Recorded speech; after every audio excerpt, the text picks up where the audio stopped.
మిత్రులారా, ఎల్బీ నగర్ శాసనసభ నియోజకవర్గం అంటే నాకు చాలా ప్రత్యేకమైన అభిమానం.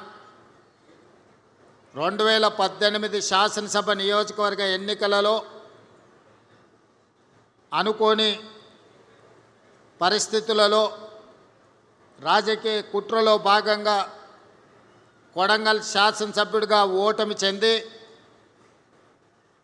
చాలామంది రేవంత్ రెడ్డి రాజకీయ శకం ముగిసింది, ఇక మళ్ళీ ఏమీ కానివ్వము అని ఆనాడు చాలామంది కుట్రపూరితంగా నవ్వుకున్నారు.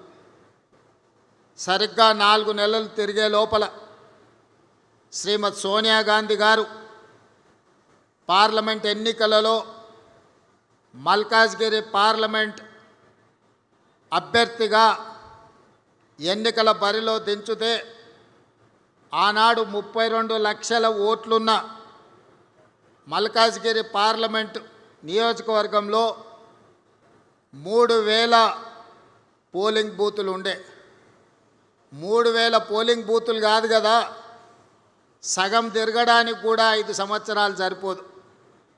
అయినా ఆనాడు పార్టీ అవకాశం ఇచ్చి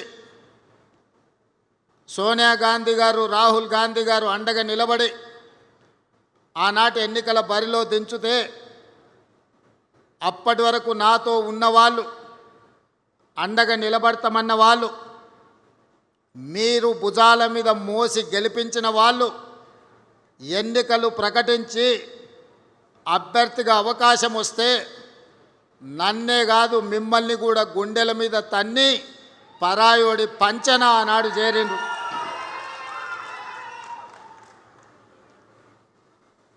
పార్టీ జెండా మోసిండ్రు కదా అని ఆ ఎన్నికల్లో మీరు గెలిపిస్తే మిమ్మల్ని నట్టేట ముంచి నన్ను ఎట్లయినా ఎన్నికల్లో ఓడించాలని ఒకరు మంత్రి పదవికి, ఇంకొకరు కార్పొరేషన్ చైర్మన్ పదవికి మీ అభిమానాన్ని తాకట్టు పెట్టి ఆనాడు మనల్ని అందరినీ మోసం చేసింది.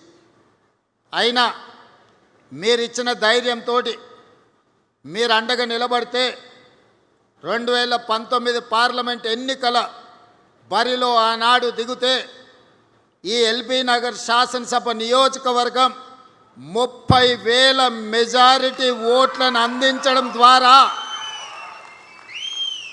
ప్రశ్నించే గొంతును నిలబెట్టాలి.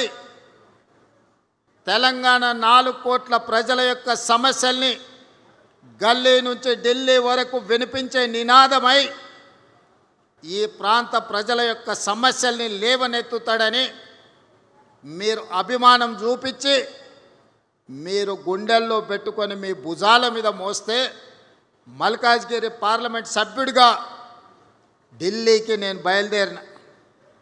మీ అభిమానం, మీ గుండె ధైర్యం తీసుకొని ఢిల్లీకి బయలుదేరితే పార్లమెంటులో అక్కడ జరుగుతున్న సమావేశాలలో పార్టీ తరఫున, ప్రజల తరఫున గట్టిగా నిలబడి కొట్లాడినప్పుడు శ్రీమతి సోనియా గాంధీ గారు, శ్రీ రాహుల్ గాంధీ గారు, మల్లికార్జున్ ఖర్గే గారు నన్ను చూసి గుర్తించి పిసిసి అధ్యక్షుడిగా అవకాశం ఇస్తే వెనక్కి తిరిగి చూడకుండా 3 సంవత్సరాలు నిరంతరం కొట్లాడితే 2023 7 తారీఖు నాడు ఎల్బీ స్టేడియంలో లక్షలాది మంది ఆశీర్వాదంతో ప్రజాపాలన ప్రభుత్వాన్ని మనం ఏర్పాటు చేసుకున్నాం. మిత్రులారా, ఈ ప్రాంతంలో అటు నల్గొండ జిల్లా కావచ్చు, మహబూబ్ నగర్ ఉమ్మడి జిల్లా కావచ్చు, రంగారెడ్డి జిల్లా సోదరులు 90% నివసిస్తారు. మీరందరూ ఆనాడు అభిమానంతో అవకాశం ఇచ్చిండ్రు కాబట్టి కుట్రలో భాగంగా పడిపోయిన నన్ను నిటారుగా నిలబెట్టి అండగా నిలబడ్డారు. కాబట్టి ఈనాడు తెలంగాణ రాష్ట్ర ముఖ్యమంత్రిగా మళ్ళీ ఎల్బీ నగర్ శాసనసభ నియోజకవర్గంలో మీ ముందు నిలబడి ఈ ప్రాంత అభివృద్ధికి 100% నేను సహకరిస్తానని ఈ వేదిక మీద నుంచి సవినయంగా విజ్ఞప్తి చేస్తున్నా. ఆనాడు పార్లమెంట్ సభ్యుడిగా ఇక్కడ కాలనీలలో వర్షం వచ్చినప్పుడు మల్రెడ్డి రామరెడ్డి ఇక్కడనే ఉన్నాడు. కొంతమంది మిత్రులు కార్పొరేటర్లు ఇక్కడ లేకపోయినా ఆనాడు వరదల్లో కాలనీలు మునిగినప్పుడు కప్పెర చెరువు నీళ్లు మొత్తం ఇక్కడ కమ్మేసినప్పుడు మీరు సమస్యలు ఉన్నాయంటే అధికారుల మీద ఒత్తిడి తేవడానికి, ప్రభుత్వానికి సమస్యలు విజ్ఞప్తి చేయడానికి ఆనాడు ఈ బస్తీలన్నీ తిరిగినాం. ఈ ప్రాంతంలో దాదాపుగా 90% అన్ని పార్టీల రాజకీయ నాయకులను నేను గుర్తుపడతా. ఈ ప్రాంతానికి వస్తే నా సొంత ఊరు కొండారెడ్డిపల్లికి వెళ్ళినప్పుడు ఏ అనుభూతి కలుగుతుందో ఈ ప్రాంతానికి వచ్చినప్పుడు కూడా నాకంతే అనుభూతి కలుగుతుంది. ఎందుకంటే మా ఊరిలో నన్ను ఎంతమంది మావాడు అనుకొని అభిమానంగా చూస్తారో ఈ ఎల్బీ నగర్ ప్రాంతంలో ప్రతి ఒక్కరూ పార్టీలకు అతీతంగా మావాడు రేవంత్ రెడ్డి ఈరోజు ఎదిగిండు, ఈరోజు తెలంగాణ రాష్ట్రానికి ముఖ్యమంత్రి అయిండని అభిమానంతో పలకరిస్తారు. ఏ రాజకీయ నాయకుడికైనా ఈ అభిమానమే కావాల్సింది. ఆ అభిమానమే ఈనాడు ఇక్కడ నన్ను నిలబెట్టింది. అందుకే ముఖ్యమంత్రి అయిన తర్వాత ఈ ముఖ్యంగా మల్కాజ్గిరి పార్లమెంటు నియోజకవర్గ పరిధిలో ఒకనాడు రంగారెడ్డి జిల్లాలో అటువైపే అభివృద్ధి కనిపించింది.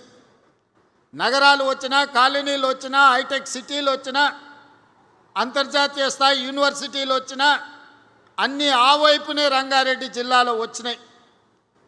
నగరానికి కూతవేటు దూరంలో ఉన్న మన ఎల్బీ నగర్ కావచ్చు, బిఎన్ రెడ్డి నగర్ కావచ్చు, వనస్థలిపురం కావచ్చు, హయత్ నగర్ కావచ్చు, లేకపోతే గుర్రంగూడ కావచ్చు, బైరామల్గూడ కావచ్చు, సాహెబ్ నగర్ కావచ్చు, ఈ ప్రాంతం హైదరాబాద్కు అతి సమీపమైన ప్రాంతం. మన చంద్రాయన్ గుట్టతో సహా సంతోష్ నగర్ గురించి, సైదాబాద్ గురించి నేను చెప్పాల్సిన అవసరం లేదు. ఏ రోజు ఈ ప్రాంతం అభివృద్ధి అంటే ఎవరికి పట్టలే. దీని ఓల్డ్ సిటీ అనో లేకపోతే చిన్న చిన్న మారుమూల గ్రామాలను వదిలేసిండ్రు. ఏ రోజు కూడా ఇక్కడ నిధులు ఇచ్చాలన్న ఆలోచన చేయలే. మన ఓట్లతోని గెలిచేది, కానీ అభివృద్ధి ఇంకొక వైపున జరిగేది. అందుకే నేను ఆలోచన చేసి రంగారెడ్డి జిల్లాలో ఈ వైపున ఏ అవసరమున్నా చెయ్యాలని కొత్తపేట ఫ్రూట్ మార్కెట్ తరలిస్తే కూడా ఆ ఫ్రూట్ మార్కెట్ వెనకాల కూడా కొత్తగా షెడ్లు వేస్తే అవినీతితో కూడుకున్న షెడ్లు ఆనాడు గాలి దుమారానికి ఆ రేకులు పోయి వందలాది మంది కాళ్ళు చేతులు తెగినాయి. అందుకే ఈనాడు శంషాబాద్ దగ్గర 240 ఎకరాలలో 2400 కోట్ల రూపాయలతోని అంతర్జాతీయ ప్రమాణాలతోని ఈరోజు ఫ్రూట్ మార్కెట్, అదేవిధంగా flower market, fish market, mutton, chicken ఏం కావాలన్న, పోల్ట్రీ ఏమి కావాలన్న అందుబాటులో ఉండే ఒక అంతర్జాతీయ మార్కెట్ను మన వైపు తీసుకొచ్చినాం. ఇవాళ ఇక్కడ కూడా ఈ స్థలాన్ని కబ్జా పెట్టుకోవాలని కొంతమంది ఇది ప్రైవేట్ భూమిగా దీన్ని చిత్రీకరించి అధికారులను కొందరిని అనుకూలంగా మార్చుకొని కొన్ని కోర్టుల్లో తీర్పులు తెచ్చుకొని ఈ ప్రాంతాన్ని లేఅవుట్లు చేసి ఎకరాలను గజాలుగా మార్చి అమ్ముకోవాలని ప్రయత్నం చేసింది. ఆ కేసు సుప్రీంకోర్టులో ఉంటే ఉద్దండులైన న్యాయవాదులను పెట్టి ఆ కేసులో ప్రభుత్వం గెలవడమే కాదు, ఈ ప్రాంతానికి కాలుష్య రహితమైన ఒక నాణ్యమైన గాలి, నీరు, స్వచ్ఛంగా ఈ ప్రాంత ప్రజలు బ్రతకడానికి అవసరమైన అభివృద్ధిని చెయ్యాలి అని దీని ఒక నేషనల్ ఫారెస్ట్ కింద, పార్క్ కింద ఈరోజు అంకితం ఇచ్చి 100 ఎకరాలుగా పైగా మొత్తం 424 ఎకరాలు జూబ్లీహిల్స్ ప్రజలకి కాసు బ్రహ్మానందరెడ్డి పార్క్ ఉంటే ఎల్బీ నగర్ ప్రాంతంలో, బిఎన్ రెడ్డి నగర్ ప్రాంతంలో 424 ఎకరాల అంతర్జాతీయ ప్రమాణాలతోని ఇక్కడ పార్కు నిర్మించాలి. అవసరమైన నిధులు, అభివృద్ధి ప్రణాళికలు చేయడానికి నేను అధికారులకు ఆదేశాలు ఇచ్చిన. ఆదేశాలు ఇవ్వడమే కాదు, నేనే స్వయంగా వస్తా, అభివృద్ధి పనులను చేపట్టండి. అభివృద్ధి చేసే క్రమంలో ఆనాడు ఈ ఫారెస్టులో నుంచి కాలనీలకు వచ్చే వర్షపు నీరు, మురుగునీరు వెళ్ళడానికి ప్రణాళిక లేకపోతే వాళ్ళకు కూడా ఆదేశాలు ఇచ్చి ఏ కాలనీలో ఎంత పెద్ద వర్షం వచ్చినా ఏ చెరువు కానీ, ఏ కుంట కానీ, ఏ నాల కానీ ఎవరు ఆక్రమించొద్దు, ఏ కాలనీల నీళ్లు నిలవద్దు, కష్టపడి సంపాదించుకున్న ఆస్తి టీవీలు కావచ్చు, ఫ్రిడ్జులు కావచ్చు, మంచాలు కావచ్చు, పిల్లలు చదువుకునే పుస్తకాలు కావచ్చు, వాళ్ళ సర్టిఫికెట్లు కావచ్చు, నీళ్ళలో తడవద్దు, ఏ పేదవాడి ఇబ్బంది రావద్దు అని ఈరోజు ఆ నీళ్లు కూడా స్వేచ్ఛగా వెళ్ళేటట్లు ఏర్పాట్లు చేయమని చెప్పిన.